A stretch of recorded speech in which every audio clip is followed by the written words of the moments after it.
Let's learn about a new way to lead. I hope I got your attention. Imagine two directors. They walk into a problem. One slams a folder on the table, outlines expectations in bullet points, and demands results by Monday. The other pulls up a chair and asks, "What do you see that I might be missing?" One leads with the whip, the other leads with the chair. Both get things done, but only one is shaping a culture people want to stay in. Now, what's interesting is the same contrast exists in parenting. One parent raises their voice and controls behavior with force. The other listens first, sets a boundary second, and stays in the relationship even while saying no. Now, I love the way those things fit together. The other parent listens first, sets a boundary second, and stays in the relationship even while saying no. I want you to hear those words, staying in the relationship even while saying no and advocating for what's best. This is what is meant by relationship intelligence and turning conflict into connection. I believe the world doesn't need more loud leaders. It needs more centered ones.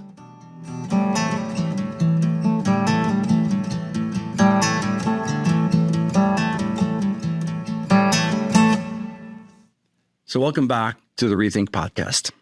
I'm your host, Dr. David Zierk.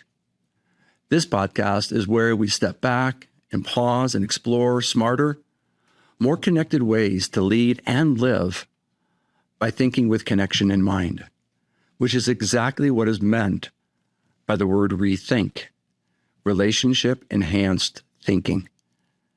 And this relationship has to do with your relationship with yourself and with other people.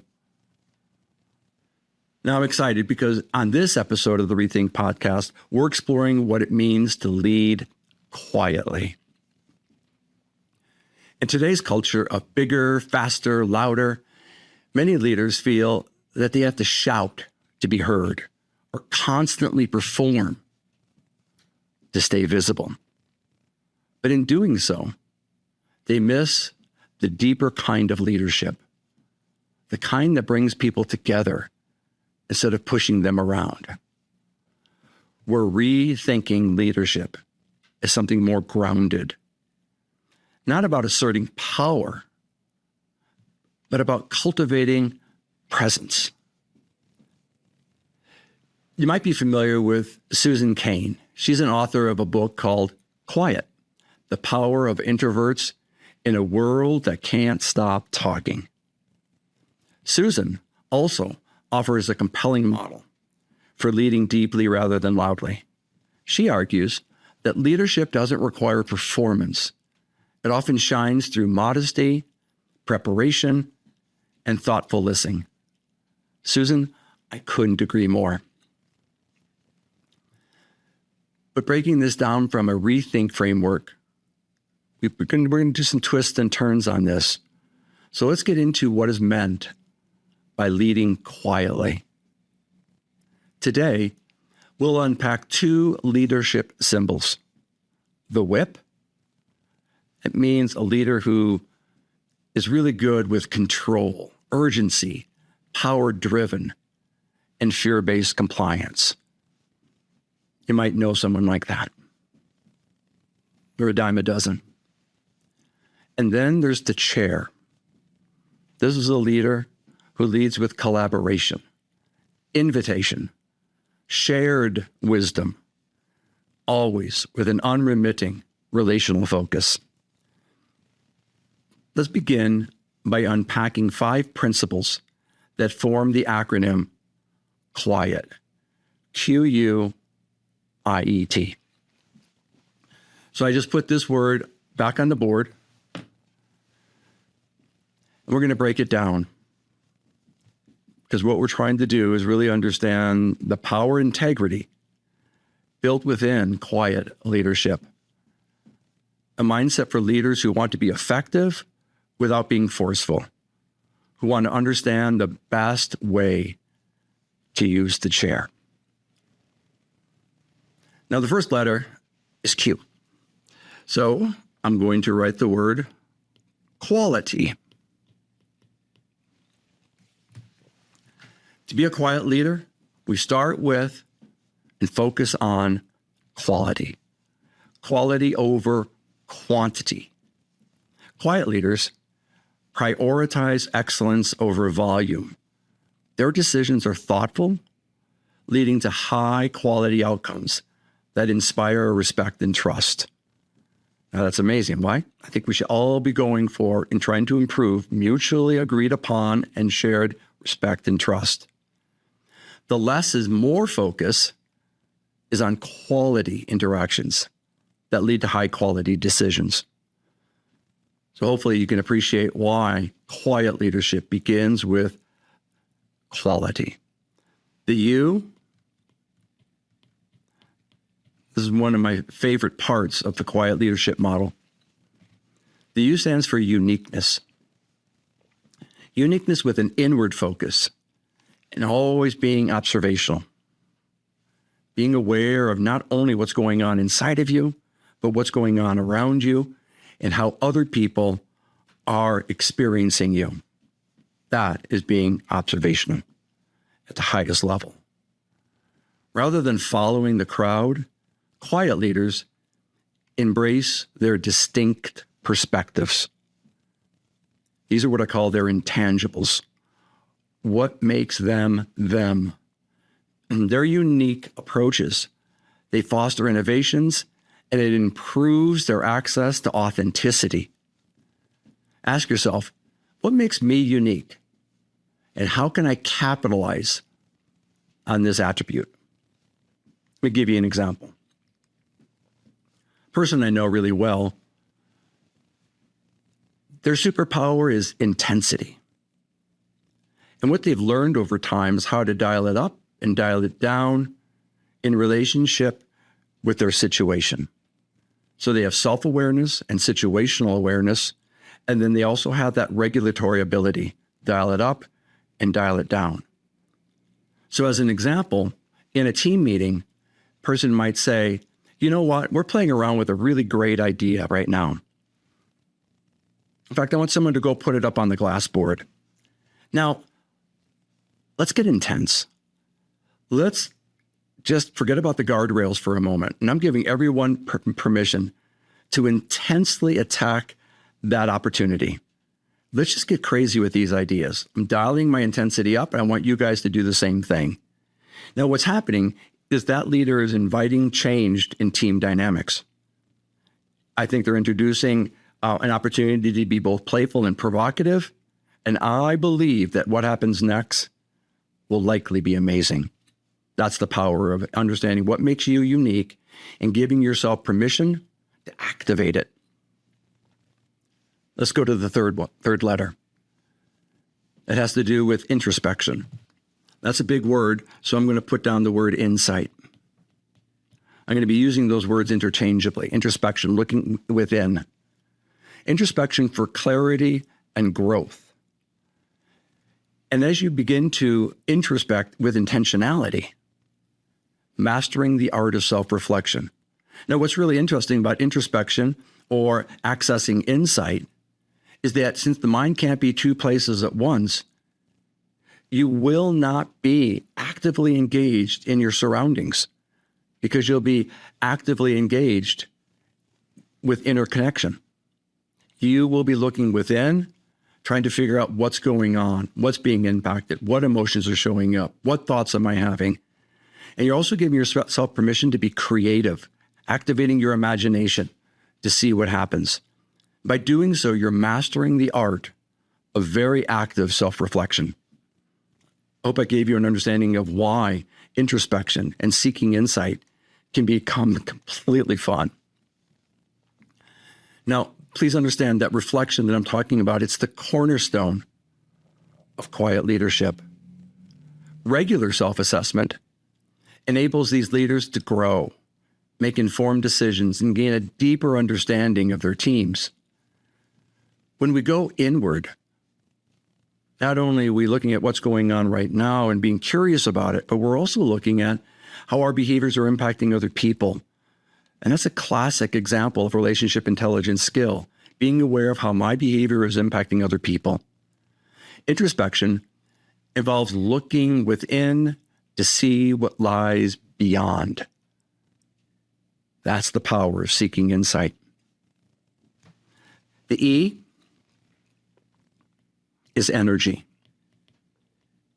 The energy that's all around, the energy that's within. It's your intersection with your internalized energy and the universal energy.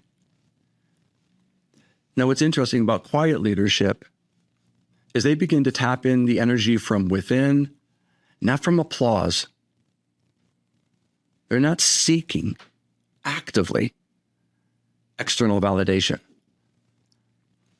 Unlike traditional leaders who seem to thrive on the idea of attention and affection and applause and acknowledgement. Quiet leaders draw strength from internal motivation, maintaining a steady focus and fostering connection and resilience. Welcome to the power of solitude, an inner strength that promotes confidence and competence. So as you begin connecting with your energy, that energy will give you a message back. It could be an excitable energy. It could be a calm and centering energy. But either way, I'm asking you to become aware of your internalized energy and also the situational energy and the universal energy, and begin seeking alignment. You'd be amazed how, as you become in tune with the energy within and around, how your quiet leadership will be taken to the next level. Our last letter is T. This probably won't surprise anyone, but it's tranquil. A tranquil focus, especially under stress. So I really want to emphasize that. A tranquil focus, especially under stress. So instead of pressing the panic button, we press the pause button. The quiet leader is seeking calm and avoiding or diffusing the constant stimulation all around. During a crisis, quiet leaders stay calm and collected. Now, it's not like they have skills or abilities above and beyond what we all have. They just honed it. They've identified that quiet leadership is something that's worthy of perfecting, mastering. Their capacity to focus peacefully lead to clear thinking and mutually rewarding problem solving. And as you guys know, anything that has to do with mutuality, I'm all over it. Quiet leadership doesn't mean passive. It means purposeful. Let me repeat that. Quiet leadership doesn't mean passive, because I'm not trying to say, just go into your inner Zen leadership style. I'm saying go within, so that as you begin then to take your next step and interact with other people, we're doing it purposefully. Because again, quiet leadership doesn't mean passive, it means purposeful. So let me give you a workplace example. Have you ever worked under someone who never needed to raise their voice, but whose presence calmed the chaos in the room? They're centered. They didn't dominate. They discerned. See how I'm substituting some words for others, from the whip to the chair? They didn't dominate using the whip. They discerned using the chair. They didn't just act. They noticed. That's quiet leadership. This leader's superpower is their presence. They've masterminded how to be intentional, curious, and flexible in that order so that the space between them and others, it fills with trust and credibility and integrity. And now that's a great outcome. And they do so while always keeping mutuality in mind, thinking with connection in mind. Let me give you a homegrown example. This is probably a common one where a lot of people will identify or resonate with. A teenager storms into the room. Backpack is flung, emotions are flaring. A loud leader reacts from a place of crisis and survival mode. A quiet leader waits, listens, and lets the moment pass. They speak with clarity, not heat. Quiet leaders read the emotional temperature of the room. They don't add to it. Just think about that. We become curious about and aware of the temperature of the room. And we're not going to add to it. We're going to be curious about it. And again, the quiet leader relies on intentionality, taking deliberate steps, curiosity. And when you're being curious about something, something amazing happens from a relational perspective. You lose access to your ability to judge. Because when we act or react, we do so with judgment. And it's that energy that other people feel, that negative, down-putting energy that people feel that they respond to. And before you know it, we're off to the races. One person defending the other person upping the ante. But curiosity, what I call the relational compass, it diffuses judgment, the judgment that you may be having. So intentionality, curiosity, and flexibility. And I always say in that order. Flexibility comes last. That's optionalizing your future. But I want you to be intentional and deliberate. We're going to be doing the quiet leadership steps. We're going to be curious about what's going on internally as well as externally. And then and only then are we going to begin identifying what are our best options. And of course, we're going to be doing that by soliciting cooperative participation with other people. So quiet leadership. Here's our call to action. This week, try putting down the whip, pulling up a chair. That step alone will change the dynamic that you have with your team, with your teenager, with your significant other. Just by putting down the whip, which pushes judgment to the sidelines, which takes the energy that may be dark and dreary and very intense down a level. It dials it down. And as we put down the whip, we're pulling up the chair. Because in psychology, you don't tell a person to stop doing something. You replace it and tell them to start doing something different. That's how we change habits. We're putting down the whip and we're pulling up the chair. Now, as we know, the chair also comes with skills, but it comes with a mindset and a philosophy that follows it. If nothing else, it comes with an atmosphere of cooperative mutuality. We're pulling up a chair. It changes the very energy that's in the room. So instead of reacting, ask a question. Instead of filling space with noise, listen for what isn't being said. I'm going to be inviting you to choose quality over urgency and see what changes. Quiet leadership isn't weak. I really want to emphasize that. It isn't weak. It's not passive. It's magnetic. And it starts when you choose thoughtfulness over theatrics. In our world right now, all around us, we see nothing more than theatrics. Sometimes the person who speaks the most and talks the loudest gets the most attention. Well, so be it. But I believe that quiet leadership and choosing thoughtfulness over theatrics is what's going to make the world more mutually attuned, and we're going to begin moving more collectively so that we can be stronger together. So that's the power of quiet leadership. Thanks for listening to this Rethink podcast and this particular episode about quiet leadership.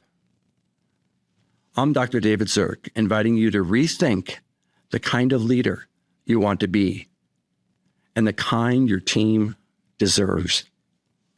So let's trade reaction for reflection, noise for presence, and pressure for purpose. I want to emphasize the importance of that exchange by writing down reaction being replaced by reflection.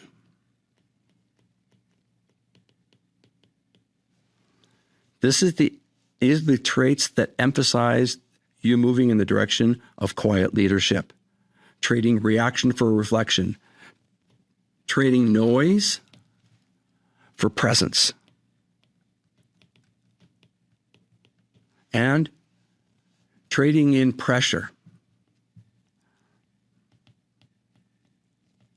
Leaders with a whip style are really good at applying pressure, constant pressure, increased pressure, elevated pressure, intense pressure. But we're trading in pressure for purpose. So if I just say, what kind of leader emphasizes reaction, noise, and presence? I think you already know the answer. That's the person who leads with a whip. But the person who leads with reflection, presence, and purpose, they're learning the power of pulling up a chair and inviting mutuality. That's how we lead in a noisy world. If this episode helped you, send it to someone who leads quietly and deserves to be seen. I also want to invite you to visit davidzierk.com/resources to sign up for our newsletter called Refresh, or download resources, or read a blog or two. Until next time, keep rethinking the volume of your leadership style, because learning the power in being quiet can be your next best superpower. This has been fun. Thanks for listening and learning.